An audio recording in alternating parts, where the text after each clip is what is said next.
ایک تو عید بقرہ عید آنے والی ہے، کچھ اس کے وجوب کی، قربانی کے وجوب کی شرائط پہلے میں ذکر کر دیتا ہوں، پھر انشاءاللہ کوسچنز لیے جائیں گے۔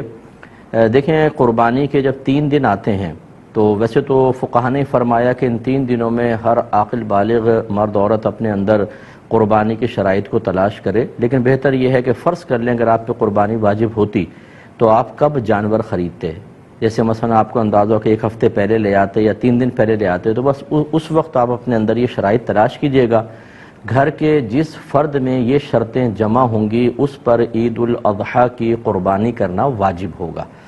ہمارے یہاں عمومی طور پہ یہ دیکھا ہی نہیں جاتا، بس ابا جان قربانی کر رہے ہیں وہی کرتے چلے جاتے ہیں۔ بعض اوقات گھر والوں کے اندر ایک راؤنڈ لگتا ہے کہ اس سال والد صاحب کی قربانی اگلے سال والد صاحب نہیں کریں گے، امی کی طرف سے ہوگی، پھر وہ نہیں کریں گے تو دادی جان کی طرف سے ہوگی۔ اسی طرح بعض لوگ کوسچنز کرتے ہیں کہ ہم پہلی مرتبہ قربانی کر رہے ہیں تو سنا ہے کہ نبی کریم صلی اللہ علیہ وسلم کی جانب سے پہلی قربانی کرنی چاہیے۔ اسی طرح بعض لوگ یہ سمجھتے ہیں کہ پہلے والدین کی طرف سے ہوگی پھر ہم قربانی کرنا شروع کریں گے۔ یہ سب خیالات ٹھیک نہیں ہیں۔ پہلی بات یاد رکھیے گا کہ جس میں قربانی کی شرائط ہیں اس پہ قربانی واجب ہے، اسے تو اپنی طرف سے کرنی ہی ہوگی۔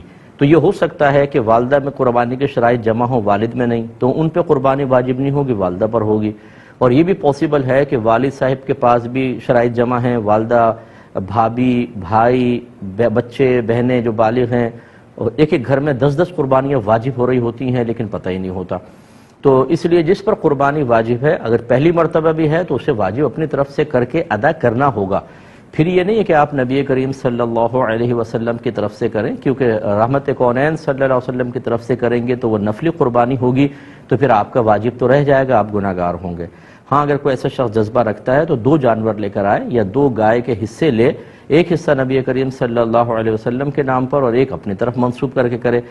لیکن بہرحال جس میں قربانی کی شرائط جمع ہیں اس پہ قربانی واجب ہے۔ اب وہ شرائط کیا ہیں؟ نمبر 1، مسلمان ہونا، کافر پر نہیں ہوتی۔ عاقل اور بالغ ہونا، پاگل، مجنون اور نابالغ بچے پہ قربانی واجب نہیں ہے۔ تیسرا، مقیم ہونا، یعنی انسان مسافر نہ ہو۔ مسافر سے مراد جو شرعی مسافت ہوتی ہے کہ آپ شہر کی حدود سے باہر نکل گئے اور کم از کم 92 کلومیٹرز دور جانے کا ارادہ ہے۔ جیسے شہر کی حدود سے نکلیں گے مسافر ہیں، پھر اس وقت تک آپ مسافر رہیں گے جب تک آپ کسی اور شہر میں جا کر کم از کم 15 دن قیام کی نیت نہ کر لیں، یا پھر وہ آپ کا وطن اصلی ہو۔ وطن اصلی کہتے ہیں جیسے مثال کے طور پہ جہاں پر آپ پیدا ہوئے اور آپ کا آبائی گھر اب بھی وہاں موجود ہے، ماں باپ ہیں یا آبائی گھر موجود ہے، کم از کم وہ آپ کا وطن اصلی ہے۔ جیسے آپ کراچی میں کام کے لیے آئے اور پھر 2 دن کے لیے اپنے وطن اصلی میں چلے گئے قربانی کے ایام میں، تو وہ تو پھر آپ کا وطن اصلی ہے، جیسے آپ پہنچیں گے مقیم ہو جائیں گے۔ اور اسی طریقے سے اگر آپ نے کسی اور جگہ رہائش اختیار کر لی اور وہاں سے نکلنے کا ارادہ نہیں ہے کہ اب میں مستقل یہاں رہوں گا، وہ وطن اصلی ہوتا ہے۔ اور تیسرا، کہیں پر آپ نے شادی کی ہو اور آپ کی زوجہ وہاں پر ہوتی ہوں، موجود ہیں، تو پھر آپ جیسے دوسرے سٹی میں چلے گئے، جیسے ہی اپنے اس شہر میں آئیں گے جہاں آپ نے شادی کی ہے اور زوجہ بھی ادھر ہونی چاہیے اس شہر میں، تو آپ مقیم خود بخود ہو جائیں گے، چاہے 2 دن کے لیے گئے ہوں۔ لیکن اس کے علاوہ اگر کوئی ہے، ان تینوں چیزوں کے علاوہ، تو کم از کم 15 دن کی نیت کریں گے تو مقیم ہوں گے، ورنہ مسافر رہیں گے۔ تو مسافر پہ قربانی واجب نہیں ہوتی ہے، مقیم پر واجب ہوتی ہے۔ اور چوتھا، یہ اچھی طرح ذہن میں رکھیے گا کہ قربانی کے 3 دنوں میں اگر آپ کے پاس اتنا مال ہے کہ جس کی مالیت 52.5 تولہ چاندی تک پہنچ جائے اور وہ آپ کی ضرورت سے یا حاجت اصلیہ سے زائد بھی ہو، تو آپ پہ قربانی واجب ہوگی، یعنی یہ قربانی کا نصاب ہے۔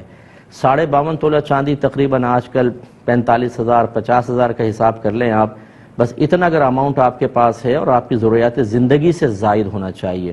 ضروریات زندگی میں کون سا ہوگا؟ جیسے اگر فرض کر لیں آپ کو سیلری ملی تو راشن لینا ہے، بچوں کی فی پے کرنی ہے، اور چیزیں ہیں، یا گھر کے جو ضروریات زندگی کا سامان ہوتا ہے جیسے آپ کے کپڑے ہیں، آپ کے جوتے، اور اگر آپ نے اے سی لگایا ہوا ہے وہ بھی حاجت اصلیہ میں آتا ہے، آپ کا فریج، واشنگ مشین، برتن وغیرہ، یہ سب حاجات اصلیہ میں آتے ہیں۔ اسی طرح آپ کا ذاتی مکان، یہ حاجت اصلیہ میں ہے۔ اس سے فالتو کوئی بھی سامان ہو کہ جو آپ نے جو آپ کی ضروریات زندگی سے زائد ہے یا پھر سونا چاندی کی شکل میں ہے، تو وہ اس پہ قربانی واجب ہوگی۔ لہٰذا اب آپ کو دیکھنا یہ ہوگا، مثال کے طور پر اگر کسی بہن کے پاس 1 تولہ سونا ہے تو یقیناً 52.5 تولہ چاندی تک اس کی قیمت پہنچتی ہے تو ان پر قربانی واجب ہوگی۔ یہ زکوٰۃ کے نصاب کو نہ دیکھیے گا، اس میں یہی لکھا ہے کہ اگر کسی کے پاس بھی کسی بھی قسم کا مال ایسا ہو جو حاجت اصلیہ سے زائد ہو اور اس کی مالیت 52.5 تولہ چاندی تک پہنچ جائے تو اس شخص پہ قربانی واجب ہے۔ لہٰذا یہاں تک فقہا نے لکھا ہے، مثال کے طور پہ اگر آپ نے کوئی مکان کرائے پہ چڑھایا ہوا ہے تو وہ تو آپ کی ضرورت سے زائد ہے نا، تو اس مکان کی بھی مالیت کا حساب ہوگا، قربانی واجب۔ اسی طریقے سے اگر آپ کا ذاتی مکان آپ رہ رہے ہیں، اس میں 6 کمرے ہیں، 4 یوز ہوتے ہیں، 2 کمرے بالکل بند پڑے ہوئے ہیں، ان 2 کمروں کی قیمت کا بھی حساب کیا جاتا ہے۔ اسی طرح آپ کے وہ کپڑے جو آپ پہنتے نہیں ہیں، چھوڑ دیے، جیسے بہنوں کے شادی کے ہوتے ہیں، ایک سوٹ صرف شادی کے ٹائم میں پہنا جاتا ہے، پھر ایسے فالتو پڑا ہوا ہے، اس کی قیمت کا بھی اعتبار ہوگا، یعنی جو بھی حاجت اصلیہ سے زائد۔ اسی طریقے سے اگر آپ نے BC بھری ہوئی ہے اور ابھی آپ کی نکلی نہیں تو سمجھ لیں وہ آپ کا قرضہ آپ نے دیا ہوا ہے، اس کی مالیت کا بھی حساب ہوگا۔ اسی طرح کسی کو قرض دیا ہوا ہے آپ نے، اس کی مالیت کا بھی حساب ہے۔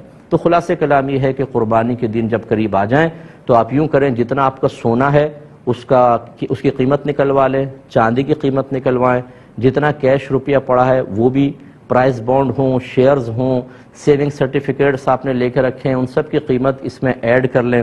اس کے علاوہ آپ نے اگر BC دی ہے اور ابھی نکلی نہیں، وہ آپ کا قرض ہے سمجھ لیں، اسے بھی ایڈ کریں۔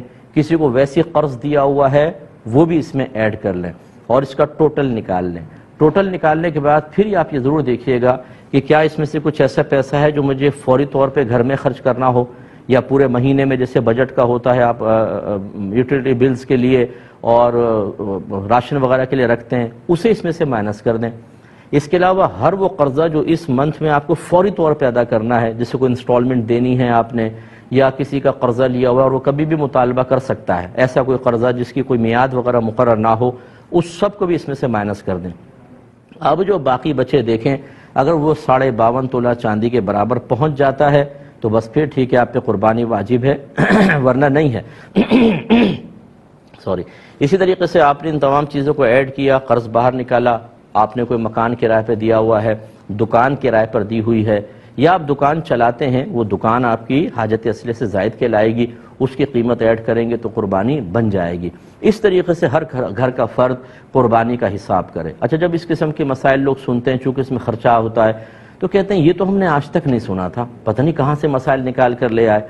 تو ہماری صحت پہ کوئی فرق نہیں پڑے گا، ہمارا کام ہے آپ کو سمجھانا۔ اگر آپ ایک ایسے ماحول میں رہے کہ جہاں آپ کو کسی نے یہ مسئلے نہیں بتائے تو وہ بتانا نہ بتانا وہ چھوڑ دیجئے، ہمارا کام تھا ان مسائل کو سیکھنا۔ اگر ہم ایسے ماحول میں تھے کہ جہاں کوئی بتانے والا نہیں تھا، یا ہم نے علماء سے کوئی کانٹیکٹ ہی نہیں رکھا، یا ہم کوئی دینی پروگرام ہی نہیں دیکھتے ہیں، ہمارا موبائل ریموٹ کنٹرول ہاتھ میں ہوتا ہے، ہر قسم کا سپورٹس کا چینل، فلم کا چینل، دیگر چینل چلتے ہیں، لیکن جب دینی چینل آتے ہیں تو ہم ان پروگرامز کو نہیں دیکھتے، تو اس میں کسی کا قصور نہیں۔ یہ وہ مسائل ہیں جن کا سیکھنا ہر عاقل بالغ مسلمان مرد و عورت پر لازم قرار دیا گیا ہے۔ اگر آپ نہیں سیکھیں گے اور لا علمی کی وجہ سے کوئی ایسی کوتاہی ہوئی ہے تو آپ قابل گرفت ہیں، بروز قیامت اللہ کی بارگاہ میں حساب دینا ہوگا۔ تو مجھے تو ایسے لوگ ملے ہیں کہ جب اس قسم کے اپنے مسائل بیان کیے تو سر پکڑ کے بیٹھ گئے کہ مفتی صاحب ہم پہ تو اس کا مطلب ہے 20 سال سے قربانی بن رہی تھی، ہمیں تو پتہ ہی نہیں تھا۔ تو بھئی نہیں پتہ تھا تو کریں۔ تو لہٰذا اگر کسی کی پچھلی قربانیاں رہتی تھیں تو یا جسے پتہ تھا کہ قربانی ہم نے کرنی ہے نہیں کر سکے، یا لا علمی کہ ہمیں مسئلہ ہی پتہ نہیں تھا، ایسے افراد اب قربانی کی جگہ قربانی نہیں کر سکتے، وہ نکل گئی، اب ایک قربانی کی قیمت صدقہ کر دیں، یا تو بکری کی قیمت کر دیں بکرے کی، اور یا پھر ایک کم از کم ایک گائے کا حصہ جو معتدل قسم کا ہو، یوں نہیں کہ 4-5 ہزار آپ نے خرچ کر دیے، 4-5 ہزار میں 7 چوک 28 ہزار کی گائے کیسی آئے گی؟ 7 حصے ہو سکتے ہیں تو کیسی گائے آئے گی؟ اچھی تھوڑی سی درمیانے درجے کی گائے کا حساب کریں، اور اس کو آپ یعنی جتنے رہتی ہیں 10 قربانیاں ہیں تو اگر آپ 7 حصے ایک گائے کے اور 3 حصے اور گائے کے اندر ملا لیں تو 10 حصے ہو گئے، اتنے آپ کو رقم صدقہ کرنی ہوگی۔ فوری طور پہ کر سکتے ہیں، بیسٹ ہے، ورنہ اگر اتنے پیسے نہیں ہیں تو بہرحال اس دفعہ کی قربانی واجب ہے وہ پہلے کریں، اور پیچھے والی قربانی کے تھوڑے سال بسال خرچ کرتے رہیں تاکہ وہ آپ کا حساب کتاب پورا ہو اور آپ آخرت کی گرفت سے محفوظ رہ سکیں۔ اللہ تعالیٰ سمجھ کی توفیق عطا فرمائے۔